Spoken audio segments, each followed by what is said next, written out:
Welcome back, everybody, to Let's Play Super Mario Land 2 6 Golden Coins for the Super Game Boy. Last time we had finished up the tutorial stage and beat the tree zone. Spent most of the video talking about game specifics. And I guess I should really get down to really talking about the stage design too, huh? I'm not doing a very good job about that, am I? But, God damn it. When my commentary flows, it flows, so put up with it, damn it. But, yeah, that was an introductory stage. I swear to God, it really does feel like a Mega Man game, because you start off with an intro stage, like a Mega Man X game, and then you go into, like, the 6 stages you tackle in any order. Or 8 in Mega Man's case, unless you're counting the first game, which, in that case, you're a fucking nerd. And then you go to the final level, you know?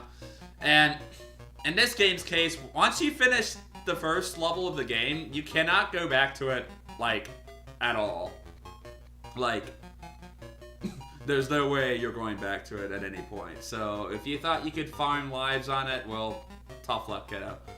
But, one thing I didn't mention in the previous part is that 100% completion in this game, because there's no, like, Yoshi coins or Dragon coins or any of that shit, your completion rate, which is signified on the file select screen, is based off of how many levels you complete. And once you get that number counter to 31, you've more or less maxed out the game. And just about every zone, minus the Mario zone, trust me, I remember looking everywhere as a kid before I had access to the internet. There are indeed secret levels, but because of the way they're laid out, per se, like with the exception of Macro Zone, which actually takes you to like the last level right off the bat, the secret levels in Mario Land 2 work so much differently than they do in, say, Super Mario World or New Super Mario Brothers, in the sense that they kind of function as this game's bonus levels, you know, outside of the one I already showed. And basically, once you beat those said levels, you're forced to go right back to like the level you found the secret exit for it in. So say I find the secret exit to, like, you know, Tree Zone 2, for example, and then I lose or beat it, then I have to go right back and I have to access that secret exit all over again. I don't like that, honestly, because there's actually one secret level in particular that's actually kind of hard. In fact, it's the hardest level in the whole game, but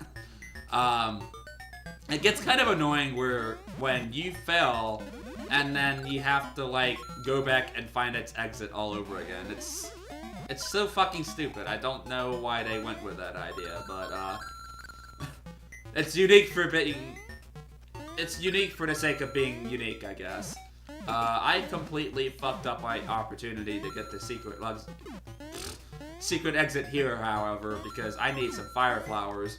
If you see these things, use the fire flower and you can break these blocks pretty easily. Pretty damn easily, if I do say so myself. But also, aside from breaking blocks with the fire flower, you might have noticed that I've been doing spin jumps on certain enemies and shit to break things wide open.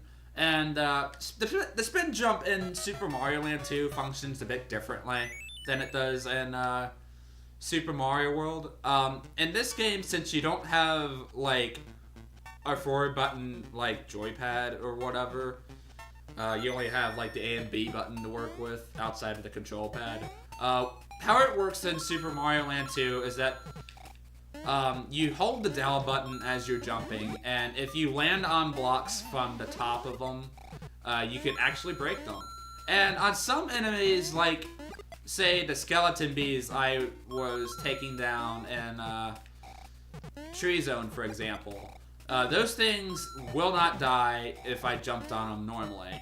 And if I use the spin jump, however, it takes them down immediately. Now, it's not quite as broken as it is in Super Mario World, where you can ignore spike damage entirely using them. But you can, however, beat certain enemies that you probably couldn't normally using the spin jump. So always keep that in mind if you feel like, hey, I kind of want to cheese some of these enemies. Let me go ahead and use the spin jump here and annihilate their asses.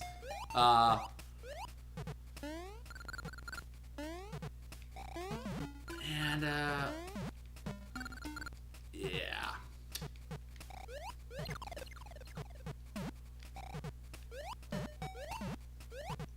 Alright, so...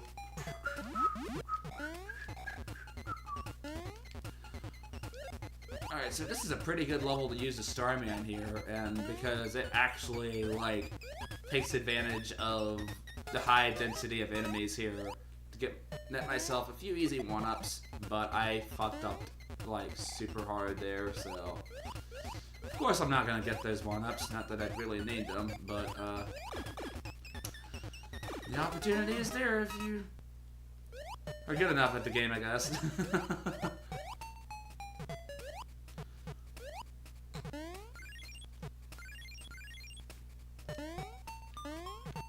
That's right, fly away, you little fuckers. But I guess I should talk about how I got exposed to this game, huh?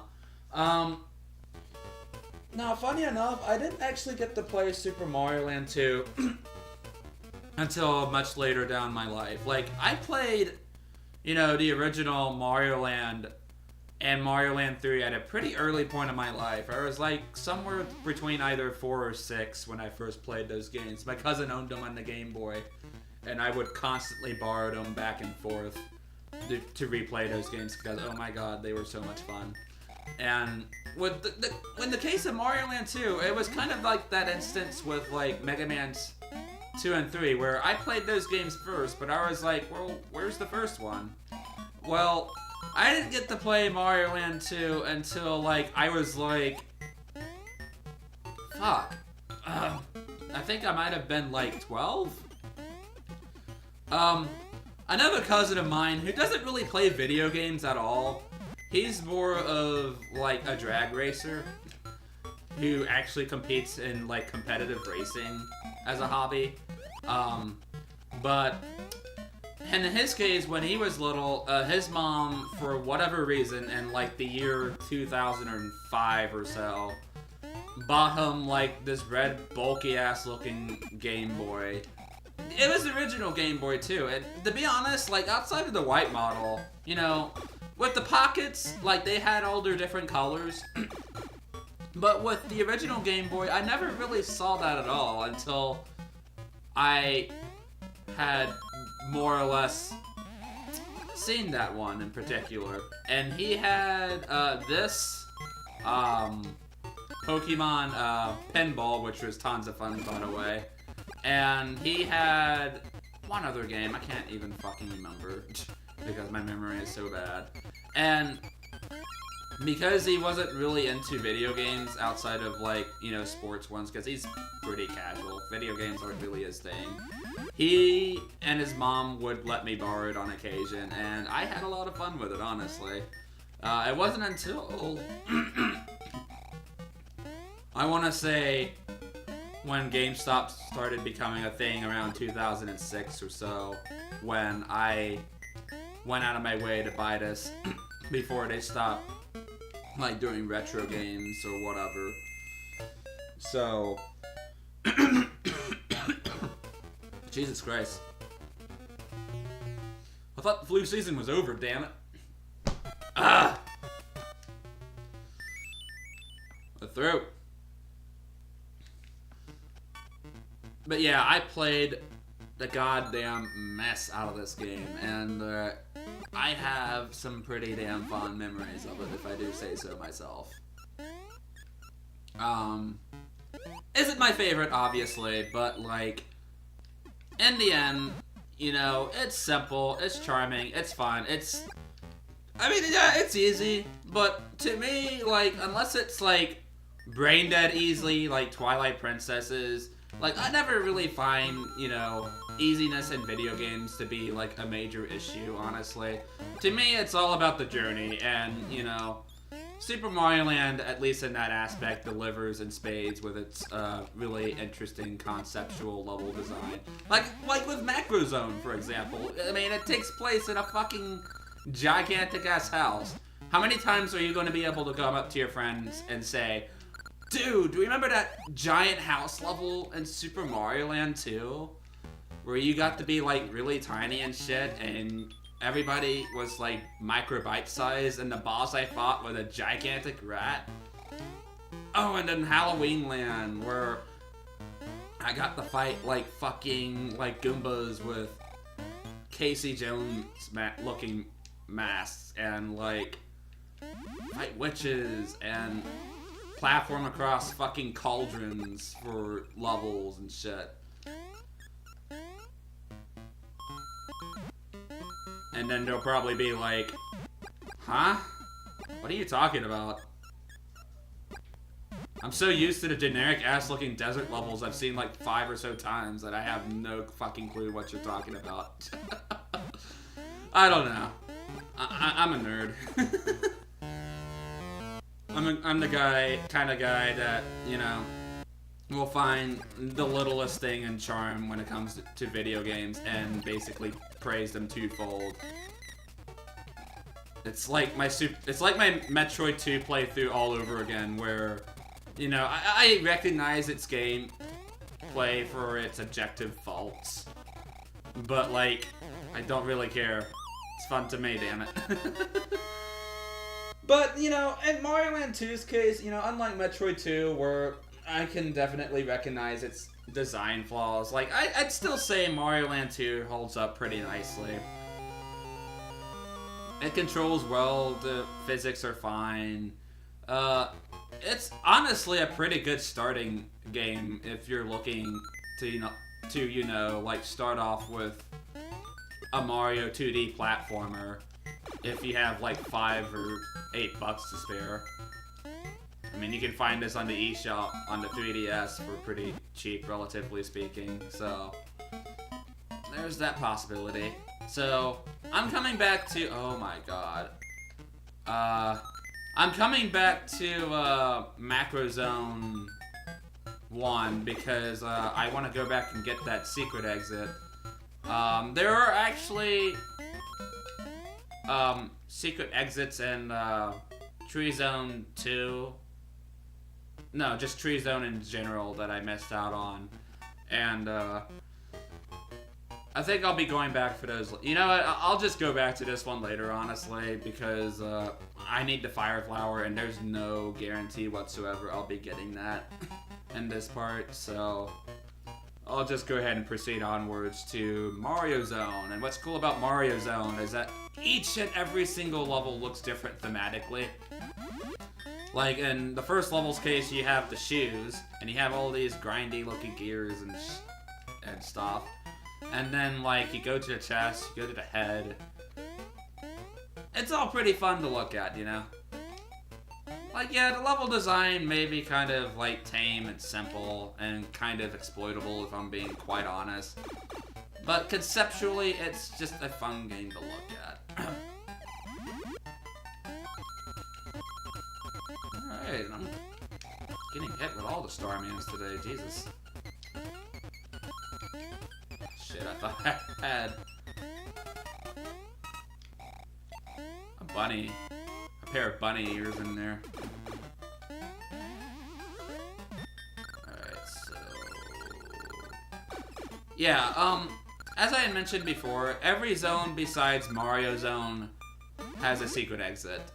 At least one or two, depending on which zone you're in anyway, so don't sit there and waste your time with Mario Zone, because trust me, it's not worth it. It's just not worth it!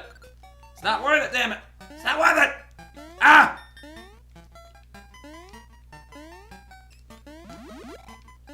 Completely fucked up my opportunity to go into that secret route there because I don't have a pair of Fire Flowers. Game, why are you being so picky with me? Why do I need to have Fire Flowers for everything? Ah!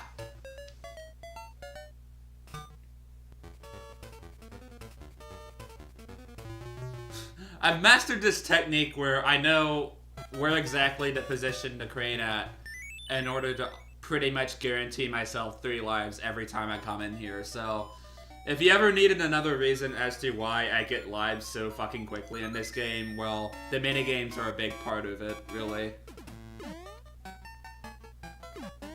Oh, and watch this. I'm going to exploit the living hell out of this level by just flying over it with bunny ears. Like, now that I think about it, we're in the legs or the chest, right? Like, why is it filled with, like, weird-looking sphere things? What are they supposed to be? Are they supposed to be balls? Balloons? I mean, possibly balls, because we're basically riding one right now. But, like, it's these kind of questions you have to ask yourself when you're playing games like Super Mario Land 2. Because the plot itself is already, like, super contrived and, like, bullshitty to begin with, so...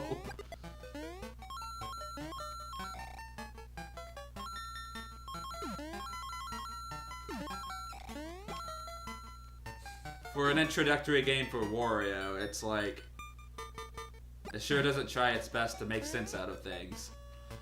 So this route right here that I'm going to be taking here next, this is kind of like a one-way street or something, where depending on which route you take, you can get yourself a power-up. And I'm gonna get the Fire Flower here. Much like, well, not much like, I don't even think any other Mario game did this, really. I'm thinking of Sonic for some reason, but anyway. In this game, if you hold up on the D-pad, if you're standing in place anyway, and not moving like I am currently, you can actually move the camera up, and it'll, like, basically pan over to whatever's far above Mario's head. And I basically use that because it seems to me that the developers forgot that that function existed entirely, and I was able to, like, exploit it in order to get the power-up I wanted, so... hooray, I guess.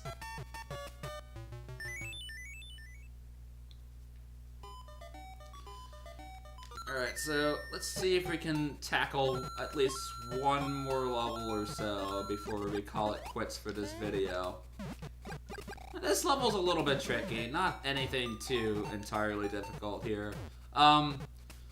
There's a lot of these, like, platformy sections in Mario Zone where you ride these slow-moving platforms in order to go above spikes, but, like, if you know the spike placement really well, or you have a pair of bunny ears, in my case, you don't even have to worry about these half the time. It's pretty funny that I'm playing this on the Super Game Boy too, because you can actually, like, see, like, the obvious, like, platforms here as for which one moves and which one doesn't. And it's probably even more so obvious if you're playing this on, say, the Game Boy Color, where all of the moving sprites are, like, in color. And I swear, sometimes that just kind of takes you out of the game entirely. Like, I know with Bowser's, like, the Queen Metroid and Metroid 2, for example, it's a big reason as to why I don't like playing games like that on the Game Boy player on the GameCube, for example, because, like, in that game's case, like, the Queen Metroid sprite is, like, a combination of, like, tiles, like, background, like, sprites, kind of like these blocks here, for example, and also moving sprites, enemy sprites, like the Toad here, or whatever this toy soldier thing is. And because of how she's designed, it's like part of her body is, like, red, you know, because of the moving sprites, and then another part of it is blue and kind of non-stationary. I don't know. Shit like that just kind of takes me out of the game, and I know that's something that the Game Boy player can't help, but, like, it's why I always prefer to play these games in, like, the monochromatic, like, color scheme they're meant to be played on, really. Like, I know when I play the Game Boy Virtual Console in my 3DS, I switch on to, like, the green-ish looking palette reminiscent of the Game Boy original. Like, I mean, like, does anybody else feel that? Like, does anybody else feel the need to put on your nostalgia goggles quite literally when playing these kinds of games? Let me know in the comments, because I'd like to hear, like, interesting takes on that. And you know what? Fuck it, we're gonna finish this zone. 2 zones in one video, who would have thought? Goddamn, Mario Zone is so much shorter than I remembered. If anything, Tree Zone was kind of long. I'm kind of glad I got that out of the way first, because now I can, like, talk about all of these interesting, like, level design environments that this game has to offer. Like, Tree Zone is quite literally, like, the only generic-ish looking level theme, really.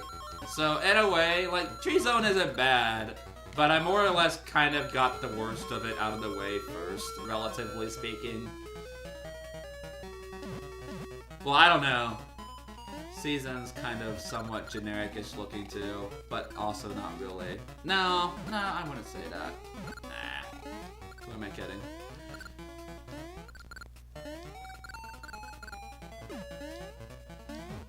Look at me not giving a shit about all of these projectiles. Oh my lord. Okay, now I do.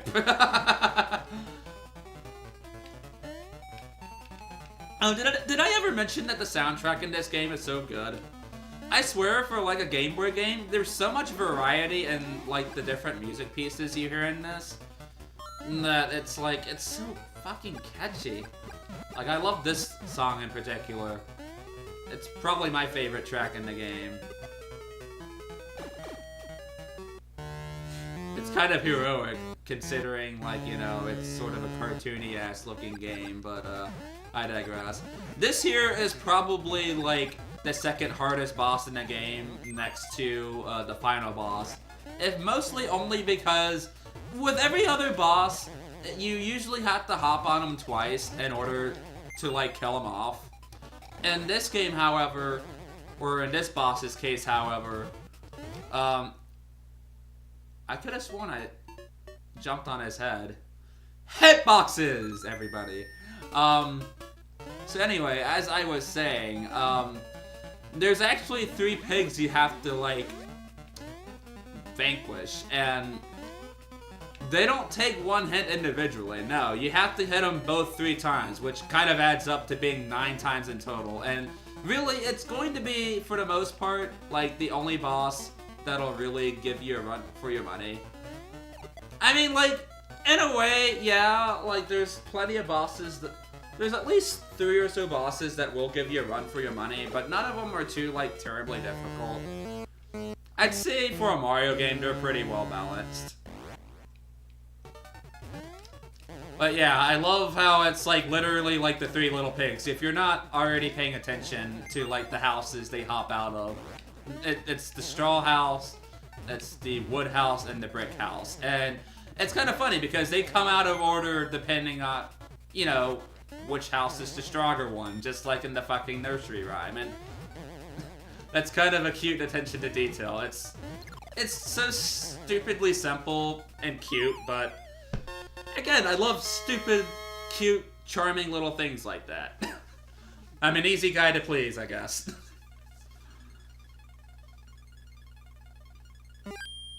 And yeah, with that is 3 golden coins already.